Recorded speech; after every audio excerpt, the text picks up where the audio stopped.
Many people ask about karma. What is it? How does it work?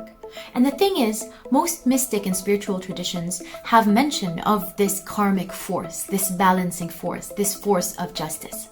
And yet, in our societies, we tend to think of karma very literally and in relation to things that our human consciousness has created at this 3D dimension, which is at the level of ethics, of right and wrong. If you do something right, you have good karma. If you do something wrong, you have bad karma. But today I wanted to challenge your belief about karma and to stretch our understanding of this universal force in order to serve us and to serve our growth and to serve our abundance. Because at the end of the day, we are in charge and in control of our destiny, at least for a part of it, maybe not the whole part, but there's a part of our destiny that we can control and create. And so if we understand this law of karma, if we understand this flow of energy in the universe, oops, I revealed the secret. If we understand this secret, then we will be able to create the reality of our dreams. Now, karma, the way most people understand it, is, for example, I steal a pen will be stolen from me at some point in my life. I take a parking spot that is maybe not supposed to be mine, then at some point in my life, someone will take a parking spot from me. So this interpretation is the way many people have interpreted religions, to mean very concrete stories of specific humans doing this, doing that. This is the lesson, which is really at the surface level of how this universe works. If you ask people who have really got into the essence of the universe, people like Einstein and Tesla and these really amazing thinkers, they have said time and again that everything is energy. Everything is energy. Energy is less about the density and the form and more about this almost fluid, almost like watery energy that flows through our lives, through our bodies, through our days, and through our actions in the world. Now, the first thing I wanted to share is the sense of energy, which means it is not bound in time or in space.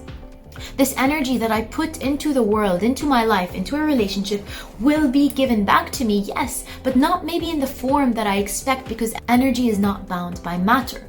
Energy is an energy and karma is an energy. Therefore, if I do something good, maybe I publish a book that inspires millions, but I don't make a penny from this book, I've put in that energy out. I've put that energy out. Even if I haven't made a dime in terms of money, I know that energy will return to me.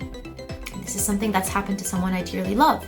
And that's why we always have to remind ourselves when we think like, oh, it's not fair and it's not just. Maybe humans can sometimes play unfair games, and society and the law and. But the universe is always fair.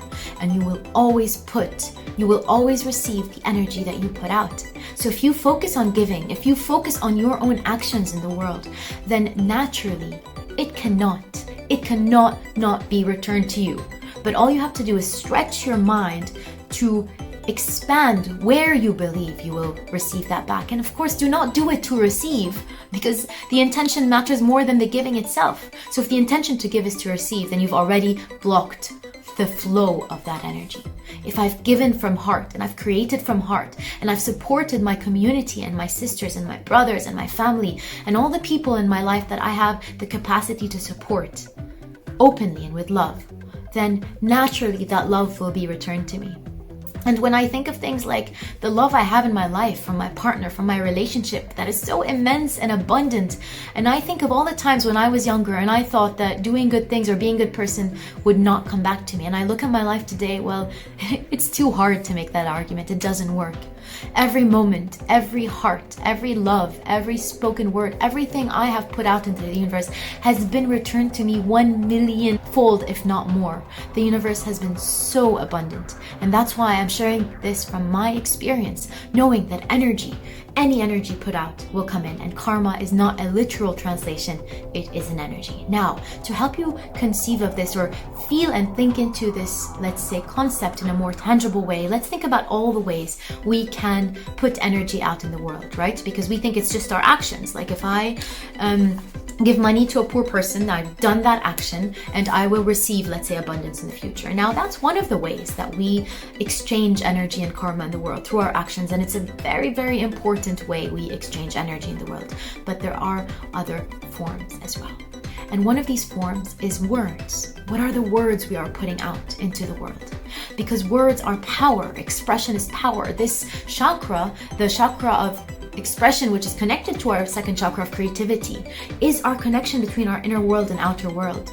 So this is the moment, the bridge between what's happening inside me and the outside world energetically, because sound, which is word, is energy, is vibration. So if I'm somebody who every single time I'm stuck in traffic, I'm insulting, I'm basabsib, and I'm just bringing out all this really disturbing, violent, aggressive energy into the world, then that is karma too.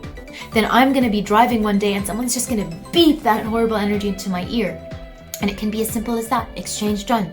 Universe balanced. The cosmic law of karma has played itself out.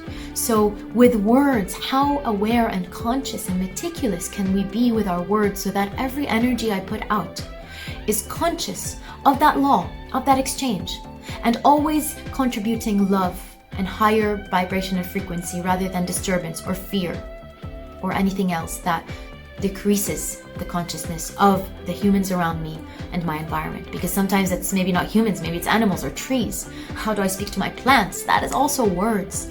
Your words are power. Your words are the creators.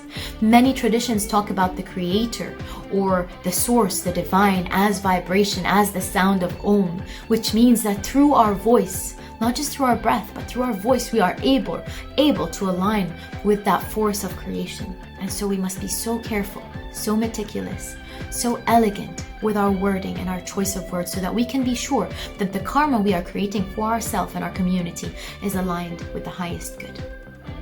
Beautiful. I think that landed. I can feel that. Now for the third play, and this is a play people maybe don't think about, but the karma of our thoughts. If you wish ill on somebody else, if you wish not good things to happen or envy or all of these kinds of really lower frequency thoughts, even within yourself, well, within yourself is operating on the quantum field. The quantum field is the field of possibilities. Things go from the quantum field into the concrete field by process of repetition. So if I'm constantly afraid of something, I'm slowly making it stronger in the quantum field, which, let me repeat, is the field of possibilities, the field of imagination, the field of thought. The more I think about something, it becomes more dense. So it starts from this possibility like a gas, becomes more fluid like a water, and then it becomes solid like a cube. So when I'm thinking about something, I am solidifying that thought form. I'm solidifying that potentiality, that possibility.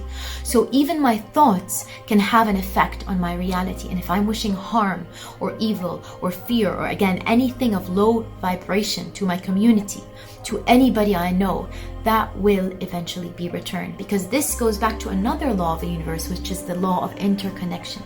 We are all one. And if I'm operating from a you and me, i.e. if I wish you harm, you will be harmed and not me, then I'm also outside of this web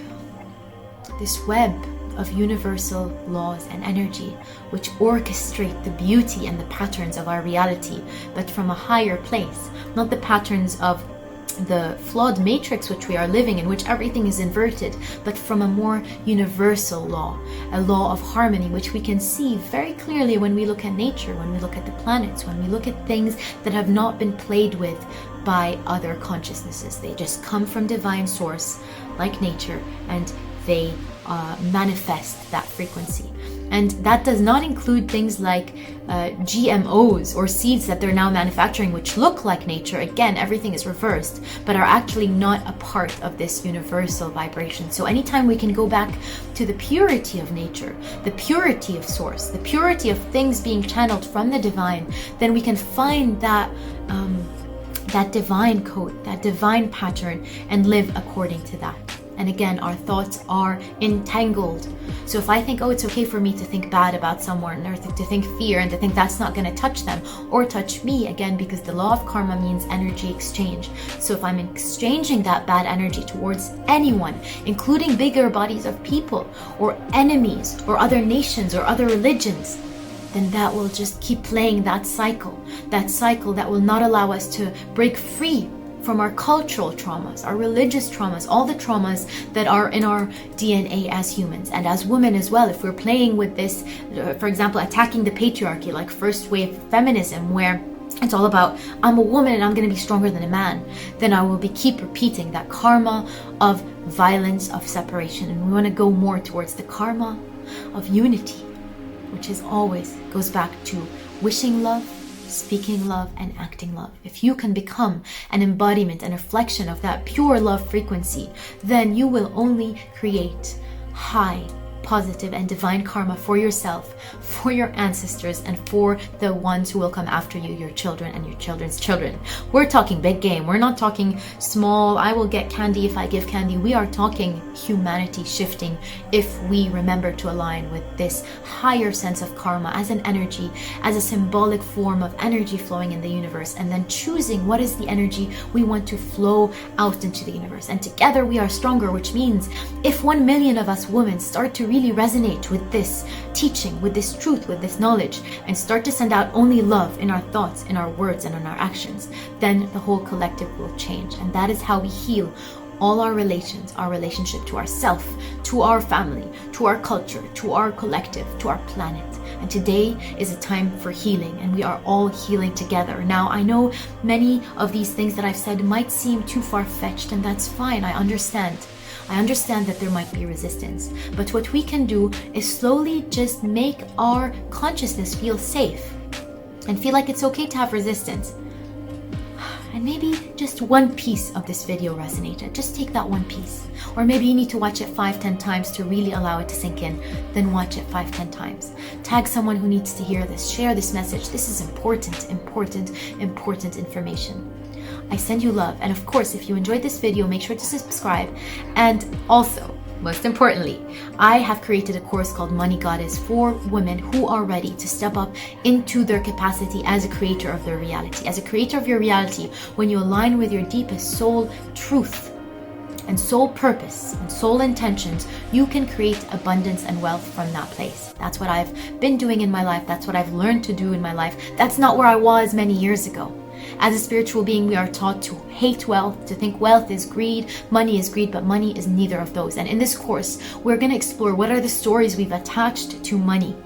Because money is karma, money is a form of exchange. And the more we can tune in to the higher frequencies of money and rewrite the story for what abundance and creativity is, then the more we can upgrade our whole communities and our lives and move towards freedom. Now, this is not something that's easy to do on our own. It's good to go out and seek support. That's why I'm creating this course. It's going to be a deep dive with other women. We're going to go deep. We're going to have sharing rooms. We're going to have teachings. We're going to have exchange. We're going to have journaling. It's going to be a deep healing process of remembering.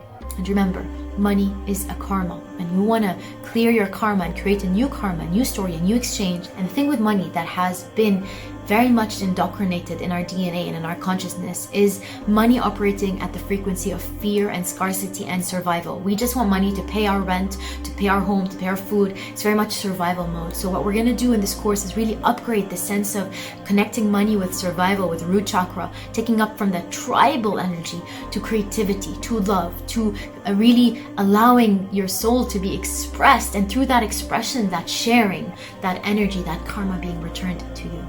Then this is my invitation for you to join me. This is a really important time to be writing new stories for ourselves. And so if this interests you, click the link below. You're going to find it, Money Goddess. Share it with a friend who needs to join. And I'll see you very, very soon for this epic experience and journey. I send you all my love, and carpe diem, seize the day.